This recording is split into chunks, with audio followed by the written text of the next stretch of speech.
गौरी पुत्र गणेश भगवान की जय। जय श्री कृष्णा। राधे राधे। बोलिए श्री शिवाय नमस्तुभ्यम। प्रिय भक्तजनों, आप सभी को गोवर्धन पूजा पर्व की ढेरों शुभकामनाएं। भक्तजनों, आज कार्तिक मास के शुक्ल पक्ष की प्रतिपदा तिथि है और आज के ही दिन गोवर्धन पूजा का पर्व मनाया जाता है। कुछ स्थानों पर इसे अन्नकूट के नाम से भी जाना जाता है। अन्नकूट शब्द का अर्थ होता है अन्न का समूह। विभिन्न प्रकार के अन्न को समर्पित और वितरित करने के कारण ही इस उत्सव या पर्व का नाम अन्नकूट पड़ा। अन्नकूट या गोवर्धन पूजा भगवान श्री कृष्णा के अवतार के बाद द्वापर युग से प्रारंभ हुई। इसमें हिंदू धर्म के लोग घर के आंगन में गाय के गोबर से गोवर्धन नाथ जी की प्रतिमा बनाकर उनका पूजन करते हैं। उसके बाद गिरिराज भगवान को प्रसन्न करने के लिए उन्हें अन्नकूट का भोग लगाया जाता है। इस दिन अनेक प्रकार के पकवान मिठाई से भगवान को भोग लगाया जाता है। इस दिन धन दौलत गाड़ी अच्छे मकान के लिए भगवान श्री कृष्ण जी और माँ लक्ष्मी जी को प्रसन्न किया जाता है ताकि नौकरी या व्यापार में खूब तरक्की मिल सके। तो भक्तजनों, आज हम इस वीडियो में गोवर्धन पर्व की बड़ी ही दुर्लभ कथा को सुनेंगे। इन कथाओं को सुनने से मनुष्य की सभी मनोकामनाएं पूर्ण हो जाती हैं।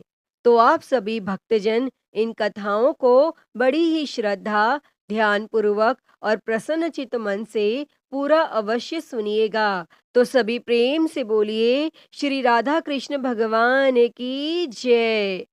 कथा के अनुसार भगवान की गोवर्धन लीला के समय जब इंद्रदेव वर्षा और विनाश का तांडव करके थक गए, वह वृंदावन और वृंदावन वासियों का कुछ भी अहित नहीं कर पाए, तब वह बहुत लज्जित हुए। वह भगवान लीला और उनकी शक्ति को पहचान चुके थे। उनका अभिमान चूर चूर हो चुका था। वह भगवान से अपने कृत्य के लिए क्षमा मांगने की सोच रहे थे, किंतु साहस नहीं कर पा रहे थे। तभी आकाश मार्ग में तेज प्रकाश उत्पन्न हुआ और घंटियों की मधुर ध्वनि गूंजने लगी और कुछ ही देर में गौ माता सुरभि वहां प्रकट हुई और इंद्र को संबोधित करते हुए बोली, हे देवराज, मैंने अब तक आपको गौ वंश का रक्षक ही समझा था, किंतु अब मेरा भ्रम टूट चुका है। आपने अपने अहंकार के कारण वृंदावन के पूर्ण गौवंश को समाप्त करने के लिए अपनी पूरी शक्ति का प्रयोग किया है, किंतु धन्य है भगवान श्री कृष्ण, जिन्होंने गौवंश की ही नहीं समस्त वृंदावन वासियों की आपके कोप से रक्षा की। सत्य में तो वही गौ रक्षक है, जिन्होंने गौवंश के किसी भी प्राणी का तनिक भी अहित नहीं होने दिया। अतः मैं आपको गौवंश का रक्षक मानने से इनकार करती हूँ। मैं जा रही हूँ वृंदावन की पावन धरती पर, जहाँ भगवान श्री कृष्ण अपनी लीला कर रहे हैं। मैं जा रही हूँ श्री हरि के चरणों की वंदना करने। और ऐसा कहकर गौ माता सुरभि वृंदावन की ओर चल दी और वृंदावन पहुंचकर गौ माता सुरभि भगवान श्री कृष्ण के सम्मुख प्रकट हुई और गौ माता को अपने सम्मुख देखकर भगवान कृष्ण अत्यंत प्रसन्न हुए और उन्होंने उनके आने का कारण पूछा।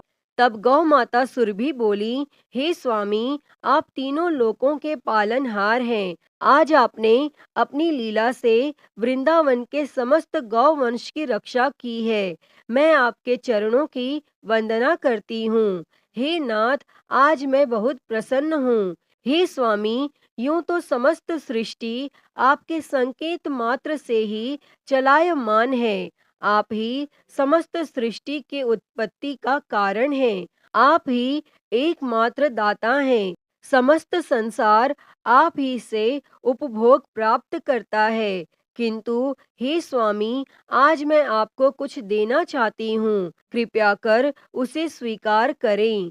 तब भगवान प्रेम पूर्वक बोले, हे माता, आप मुझको अपनी माता के समान ही प्रिय हैं। आप जो भी देंगी उसको प्राप्त करना मेरा सौभाग्य होगा। तब यह सुनकर गौ माता सुरभि अत्यंत प्रसन्न हुई और बोली, हे स्वामी, आपके इस संसार में अनेकों नाम है, किंतु आज मैं भी आपको एक नाम देना चाहती हूँ, कृपया कर उसे स्वीकार करें। तब भगवान अत्यंत प्रसन्न होते हुए बोले, अवश्य माता, शीघ्र ही बताएं। तब गौ माता सुरभि बोली, हे नाथ, आपने समस्त गौ वंश की रक्षा की है, इसलिए आज से आप गोविंद नाम से पुकारे जाएंगे। और गोविंद नाम सुनकर भगवान कृष्ण प्रसन्नता में झूम उठे और गौ माता सुरभि से बोले, हे माता, आपका दिया यह नाम अत्यंत सुंदर है और मैं इसको सहर्ष स्वीकार करता हूँ। मेरे जितने भी नाम हैं, उन सभी नामों में यह नाम मुझको सबसे अधिक प्रिय होगा। मैं आपको वचन देता हूँ कि आज से मेरा जो भी भक्त मुझको गोविंद नाम से पुकारेगा, उसके सभी दुख मैं स्वयं ही वहन करूँगा। तब भगवान कृष्ण और गौ माता सुरभि के मध्य यह वार्तालाप चल ही रहा था, तभी वहां देवराज इंद्र भी आ पहुंचे। उन्होंने भगवान से अपने अपराध के लिए क्षमा मांगी और गोविंद नाम से भगवान की वंदना की। तब भगवान ने प्रसन्न होकर इंद्र को क्षमा कर दिया। तत्पश्चात देवराज इंद्र और गौ माता सुरभि ने प्रभु से विदा ली और इस प्रकार मेरे ठाकुर जी का एक और नाम पड़ा, गोविंद। क्योंकि भगवान कृष्ण को गायों से विशेष स्नेह था, अतः गौ माता द्वारा दिया गया यह गोविंद नाम भगवान को अत्यंत प्रिय है। और जो भी भक्त भगवान को गोविंद नाम से पुकारता है, भगवान उसकी प्रार्थना को इस प्रकार स्वीकार करते हैं जैसे गौ माता उनको पुकार रही हो। इसलिए भगवान के जिस भी भक्त को भगवान का आश्रय प्राप्त करना हो, उसे जीवन के प्रत्येक क्षण में गोविंद गोविंद नाम रटते रहना चाहिए। तो सभी प्रेम से बोलिए, भगवान श्री गोविंद जी की जय। प्रिय भक्तजनों, आइए अब गोवर्धन पर्व की दूसरी कथा को सुनते हैं। कथा के अनुसार देवराज इंद्र को अभिमान हो गया था और इंद्र का अभिमान चूर करने हेतु भगवान श्री कृष्ण, जो स्वयं लीलाधारी श्री हरि विष्णु के अवतार हैं, उन्होंने एक लीला रची। प्रभु की इस लीला में यूं हुआ कि एक दिन उन्होंने देखा कि सभी ब्रजवासी उत्तम पकवान बना रहे हैं और किसी पूजा की तैयारी में जुटे हैं। तब भगवान श्री कृष्ण जी ने बड़े भोलेपन से मैया यशोदा से प्रश्न किया कि मैया, यह आप लोग किनकी पूजा की तैयारी कर रहे हैं? तब भगवान कृष्ण जी की बातें सुनकर माता यशोदा बोली, लल्ला, हम देवराज इंद्र की पूजा के लिए अन्नकूट की तैयारी कर रहे हैं। और माँ के ऐसा कहने पर भगवान श्री कृष्ण जी बोले, माँ, हम इंद्र की पूजा क्यों करते हैं?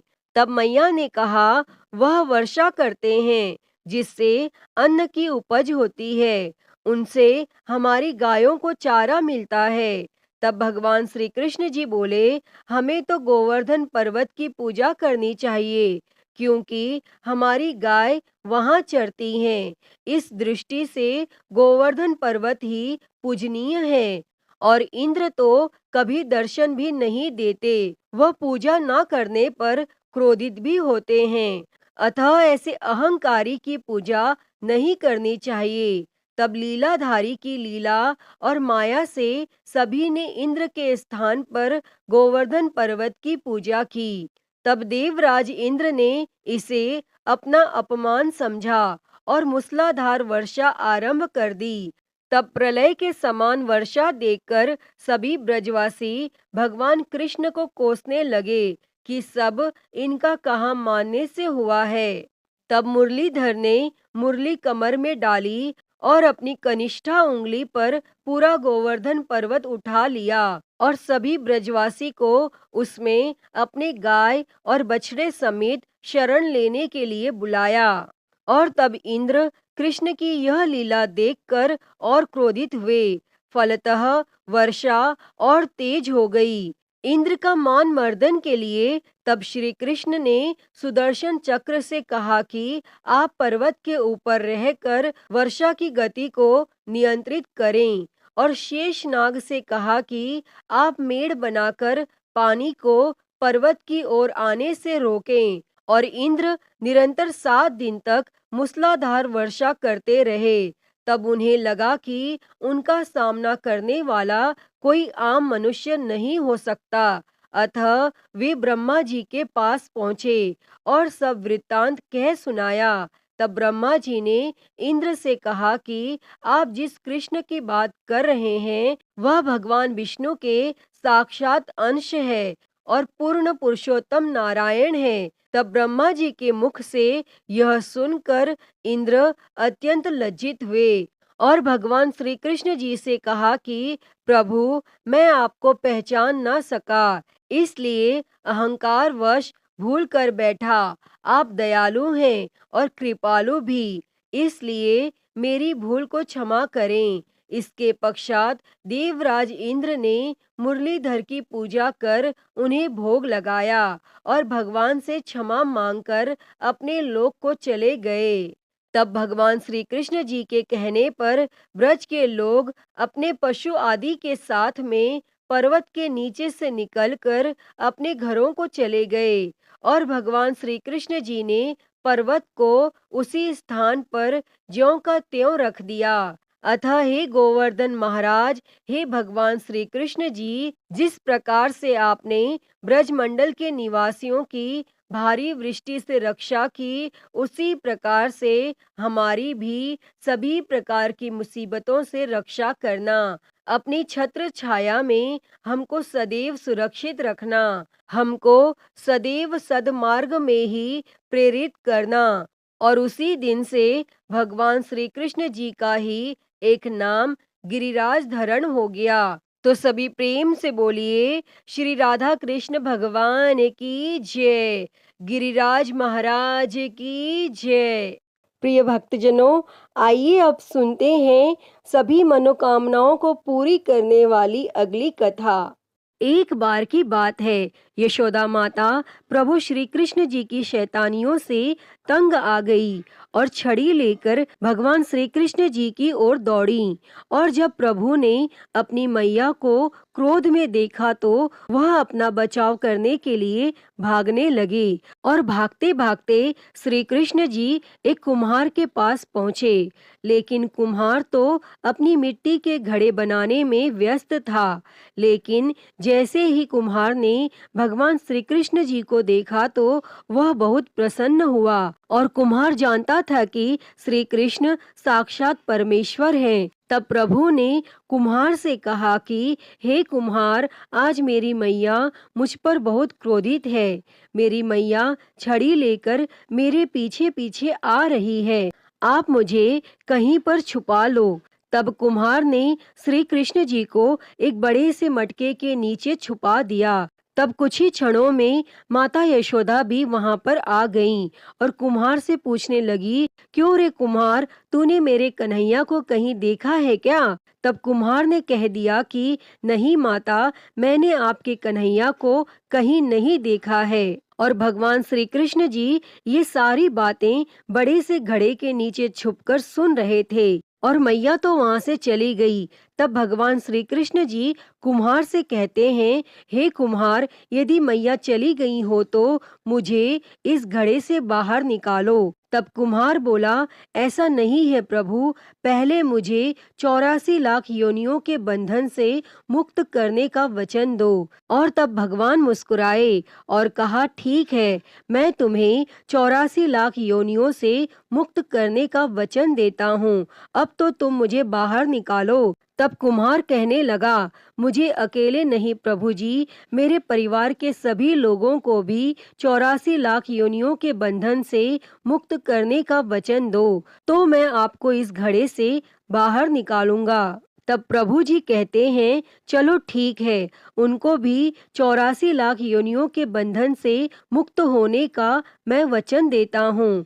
अब तो तुम मुझे घड़े से बाहर निकालो। लेकिन अब कुम्हार कहता है, बस प्रभु जी, एक विनती और है, उसे भी पूरा करने का वचन दे दो तो मैं आपको घड़े से बाहर निकाल दूंगा। तब भगवान बोले, वह भी बता दो, क्या कहना चाहते हो। तब कुम्हार कहने लगा, प्रभु जी, जिस घड़े के नीचे आप छुपे हो उसकी मिट्टी मेरे बैलों के ऊपर लाद के लाई गई है।